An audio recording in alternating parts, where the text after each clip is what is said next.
welcome back to our channel. For all of our new subscribers and those who may not know, my name is Emma. As a part of our health series today, I'm going to talk to you about my weight loss journey. So as you may see, I'm glancing down at my laptop because I have some notes on here because my weight loss journey has been very long. It's continuous. It's always going. So I just wanted to keep on task because knowing me, when I tell a story or when I talk about something, there'll be 12 million stories put in and 5 different pit stops and side stories that lead into other conversations. So I thought I'd keep this nice on task, straight to the point, because we'll have a few other videos in this health series that will dive into some other aspects of health. Because as you may know, health doesn't start and end with your weight.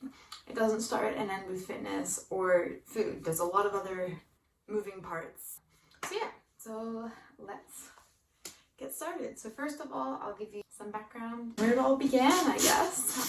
So as a kid, I was always considered as overweight, probably ever since I could remember, from like first, second grade. So 7 or 8 years old, I remember going to the doctors, like the pediatrician, getting weighed and being told, oh, Emma, yep, according to our charts and your BMI, you are overweight. And then show me the little charts, draw a little plate and say, this is how much food you should eat. Also, as a kid, I played lots of sports. So from a young age, like I did ballet when I was little, I played soccer. Then as I got older, and I swam from age 7 to 11. As I got older, I played field hockey, basketball. I even tried track one year. Wasn't my favorite. But that being said, when I played all these sports, I played basketball and field hockey. That was practice every single day after school. When I swam in the summers and did winter swimming and spring swimming, in the summer it was every single day, 6 days a week. So we were always really active as kids. I consider myself lucky. I had a childhood where, you'd come home from school, drop your school bags, have a snack, and then go outside and play and be active and ride bikes with friends and do all that sort of thing. Yet I always was told I was overweight. I grew up in America, so as you guys may know, my mom's Australian, dad's American, and me and my siblings are all American. So, I grew up having that similar lifestyle. Like, our diets weren't super flash hot, your typical American diet. Go to school with a sandwich, pieces of fruit, you'd have dinner, you'd have, spaghetti and a piece of bread, but with vegetables. Like, we were definitely not, eating tons of junk, but we would have cookies and things here and there. So I grew up just always being a bigger girl. In 2012, we moved to Australia, and when we first got here, it was stressful, first of all, for my parents and my whole family, picking everything up and moving complete different countries. I was 13 at the time, so I had finished 7th grade in America, so that's like halfway through middle school, and then I jumped into high school here. So the stress on my parents and on our family for moving, and then the combination of mom, wanting us to try all of her favorite Australian foods, health and diet and things, kind of went out the window. We'd have meat pies and lollies and things, but while still having normal foods and things like that. I found when my parents had to start their new job, I would cook a lot for our family because I found schoolwork was quite easy when I moved here. Because I was, 13, I would cook easy things like chili, spaghetti, butter chicken, enchiladas, like all that kind of normal stuff. We'd have veggies and things. And I found for moving to Australia, I wasn't playing any sport at school, and I could just feel myself, getting heavier and bigger, and just not feeling great about myself. Mom would say, well, go outside and go for a walk. I would do that with my siblings. I would go for walks. And yeah, we'd go on little adventures and walk around, and we'd walk to and from school. And at the first house we lived in for the first 18 months. So I'd get that. We had school sport one afternoon a week, but I found I really wasn't seeing a difference in my body. I was just kept gaining weight. So that's when I remember begging and begging my mom, because mom and dad joined a gym. Because in America, we grew up going to a health and racket club, and we had a family membership. So from age 10 onwards, I was basically going to a gym. I would play basketball at the gym. We do kids yoga, teen Zumba classes. We do tweens in training, which was circuit training with a small group with a personal trainer. That was just free for any member of the gym. So I was used to that, and then coming here and then basically being stationary, going to school, doing a little bit of exercise. but not seeing anything about my weight that I was unhappy about drastically changed. So I remember begging my mom to let me have my own gym membership. And so then she did, because she figured how it was taking a strain on me and how it was affecting me. So she did that. So I would walk to the gym a few afternoons after school, and I just, go on the elliptical, go in the weights room. And I always found when I went in the weights room, it was super daunting. And I would, try all the different machines, like your shoulder press machines, and then you just sit and you do it, and that's chest press, then like shoulder press, and then do the leg curling machines, and just all that different stuff, and just do what I could, and maybe do some crunches, and then walk home. I wasn't really consistently going to the gym either. It was kind of like yo-yoing. Like 1 week I might have gone 5 times, then I wouldn't go for a whole month, and then I'd go again. And then in grade 10, I just felt like, I'll put some pictures up here, but at the beginning of grade 10, I felt like I had gotten big. And I had my year 10 boat cruise at the end of the year. So I thought that was a good motivation to tidy up my diet. So me and mom decided we'd take a hold of my diet, and realizing our portion sizes were way too big. So I used the app MyFitnessPal, as you may know, to kind of like track what I eat. So basically in MyFitnessPal, I'll try and show it up here, but you can track what you eat, what exercise, like how many calories you burn, and it's basically like, counting your calories, seeing what you've eaten, seeing what you've burned, and just trying to control those portions. Like it'll tell you what's the serving size. If you're gonna have, some chocolate, it'll tell you the correct serving size, and we'd make sure to stick to that serving size and only have things like chocolate if we had enough calories in the day that we hadn't used on other foods to then treat ourselves. And for me, honestly, that worked. That helped. I actually lost a bit of weight that year. I was a size 14, and then for my boat cruise, I believe that dress was a size 12, so I could squeeze into a smaller size. That's Australian sizing, by the way. So I was feeling better about myself. And that did work. That's not what I do now, and I'll, explain that. But at that time, that did really work. It helped me understand portion controls and how much food I should be eating, and that you can eat less, and it's okay to be hungry. And it taught me a lot of those things that I still use those concepts today. And I think, although I don't use MyFitnessPal long term, I find it's a great tool to use if you're thinking, hey, let me check that I'm eating like a good amount of food. That being said, though, food and what you eat is not all in numbers. Numbers don't matter. But for me personally, I found it helps being more mindful about what I ate, how much I ate, and the fact that you can treat yourselves and everything's good in moderation. And that I just had to make sure, instead of eating, a whole block of chocolate, I only needed 2 or 3 squares, and that would do me, and that would satisfy me. Flash forward to 2016, when I was in grade 12. That's when my real massive weight loss and fitness journey began. I found at the beginning of 2016, so when I was in grade 12, I weighed about 85 kilos. So I'd say that is the heaviest I've been probably in my life.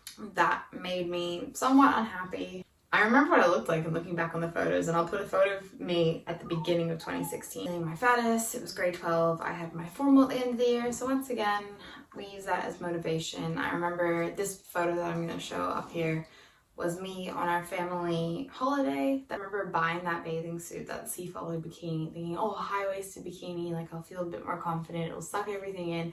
And I was happy at the time. I thought, I feel really great in this bikini. But then, I'd still look down and see my gut sticking out to here. My idea was your boobs should stick out further than your stomach, and I feel like I had a gut sticking out to here. And I wasn't very happy. So Mom, Katie, and I all signed up together to get PT at our gym.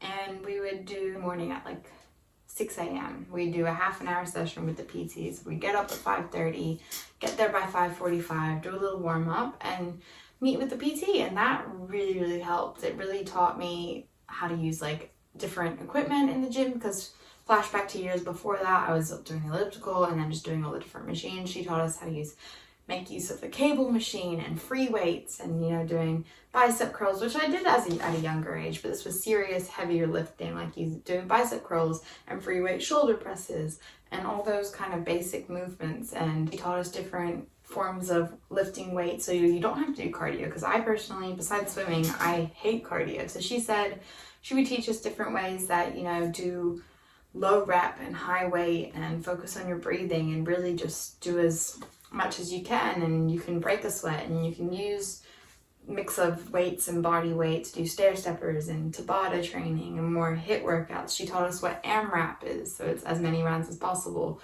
And we do like that kind of functional training, which I really liked at the time, and that really pushed me.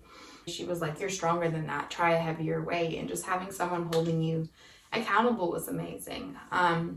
That year as well, we started seeing a naturopath, as Katie talks about in our last video. So seeing a naturopath, our naturopath Tracy, was someone else to hold me accountable. So she really helped me with my diet because I was really fatigued. Grade 12 was a super crazy year. I remember coming home from school and taking naps. I used to never nap in my entire life. Now I swear by a good nap, but it was ever since grade 12 onwards. I was so tired. I'd come home, take like an hour nap, wake up, do homework, continue. Doing exercise, and I remember feeling great when I was do PT, you know, come home, shower, get ready for school and go. I'm so much more productive when I work out in the morning. And I just felt so much better about myself. When you're fueling your body with the right foods and exercising, I just was feeling so much better. So by the end of grade 12, I'll show my photo, my formal, like my PT helped me make a goal saying that I want, you know, slimmer arms. She asked, what clothing size do you want to be? And I said, I want to be size 12. Then I was between 14 or 12. So I wanted to say goodbye to all my size 14 clothes and be a size 12. And by the end of that year, we had achieved that. My formal dress, I could actually fit in the size 10 formal dress, but it did kind of hug my back. So we went with the size 12. So by the end of the year, I reached that goal. I was a size 12. Then through my first year of uni, I continued with that. I consistently went to the gym. Unfortunately, because we couldn't afford it as much, we kind of slowed down the PT. But she still gave me that confidence, you know, to walk into the gym with a plan. I had workouts that we'd do together, and then I'd create my own workouts with the exercises she'd give me depending on what I felt like. And I just felt so much more confident with the knowledge I had. I would also use programs from people online. I remember finding, you know, Tammy Hembrell's 8-week program. Someone posted it online and doing all her leg sessions that I love doing. And, you know, through the help of friends and things, you know, saying, hey, don't use the Smith machine. Try doing the weight rack. Here's how you do it. And then just working together with other people and going online and then having that experience with the PT really boosted my confidence in the gym. So then, yeah, by the end of my first year of uni, that's when I had people looking at me saying, wow, Emma, like you look so much different. Like, have you lost weight? Like, you look so much fitter and stronger and your body looks like a complete different shape. And I truly, think that type of exercise of weightlifting with, you know, warming up and stretching, consistently going to the gym really paid off. It changed the shape of my body. At the end of that, I had lost probably a total of 12 kilos. That's one thing I did find is after that, I lost all that weight. It came off everywhere. For females as well, for those of you who are going through your own weight loss journey, I learned this in HP in high school. For females, you lose weight off of your chest first. So your boobs might get smaller. Then you lose weight in your arms and your face. Then I think it's your legs, and then your butt and your stomach is the last place you lose weight. Those of you who are on your own weight loss journey, don't give up. Like, I think most of you may know, but for those who don't know, you can't actually work out to spot reduce. Just because you're only gonna do an ab workout every single day does not mean you're gonna get abs. It's about those compound movements. So it's about, you know, doing squats with a bar, not on the Smith machine, that activates your core. You squeeze your butt and you use your legs, and from doing hip thrusts and you know, doing bicep and shoulder movements and doing those compound exercises, and make sure you're standing up when you're lifting weights with your feet shoulder width apart. You know, you're activating all your muscles. So I found that just changed the shape of my body, and I really reacted well to that type of exercising. Then because I lost weight all over my body, I found then I was like, I had no butt. I remember one day my friend Amy was like, Emma, your shorts look really, really baggy. Like, where did your butt go? And I remember feeling quite insecure because then I had lost all this weight and I felt so much healthier and so much better.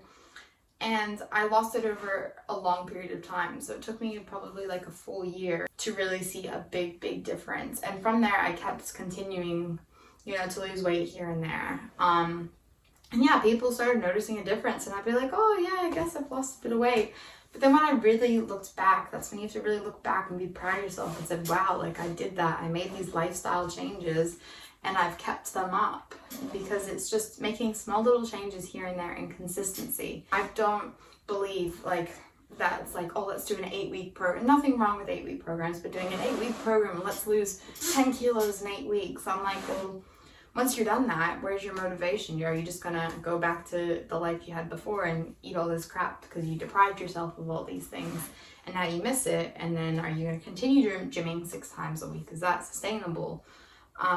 So I find, yeah, just making small changes. I started going to the gym once or twice a week, which became 3 to, and now sometimes it's 5 to 6 times a week. But it's about consistency. So being as consistent as possible, fueling your body with the foods that you need and you feel you need. And just eating in moderation, I found, is what really, really helped me. So then flash forward to last year, 2019, I did find that was when I was at my skinniest and what I thought was fittest. You know, I was starting to see abs. I was lifting heavier weights and actually doing the correct form, because I had friends that would help me and teach me the correct form. And I found I was at my fittest and my lightest weight of 68 kilos. That was also due to, I had some stomach issues where I wasn't eating nearly as much as I should have. And I'll go into that in another video in this health series, because that's a whole other story. I found 68 kilos has been my lightest weight. You know, that was a big year, and health didn't take priority towards the end of it. And there was other things going on, and that's fine. You know, fitness, health and fitness and going to the gym isn't always going to be your number one priority. For me, it is a priority, but sometimes my relationships or uni or work will come first. And it just depends what you're prioritizing that week. So I found, yeah, now I'm sitting at about 73 kilos. I have other stomach issues, which I'll share in another video. But yeah, it's all about balance and just making those lifestyle changes to help you go through. So hopefully it was interesting, sharing some pictures. Now I really learned to, you know, through weight loss, and, you know, for a while, yeah, it was, I don't like my body, I want to change it. But now, after going through all that, really, I've become appreciative to, you know, love the skin you're in. You should love your body at every single step of your fitness journey and your weight loss journey. So I find when I exercise and eat the right foods, that's when I truly feel good about myself. I like what I see in the mirror because I feel good. Well, for me, it's not all about looks. I train and I go to the gym for my mental health. I find it's really fun, and I just really enjoy it. So yeah, that's my story. Thanks for watching. Stay tuned for more videos in our little health series. Remember to love the skin you're in and be grateful, you know, that we have 4 limbs. You know, I can exercise, I can lift weights, I'm healthy. So like this, if you like this video and are looking forward to watching more videos like this with our health series, comment below, subscribe. Also, if you want to be notified when we post another video, click on the little bell to get a notification. We're trying to upload more and more as we're getting the hang of this and editing and things like that. But also comment below what else you want to see from us. Have a great day. See ya. Bye.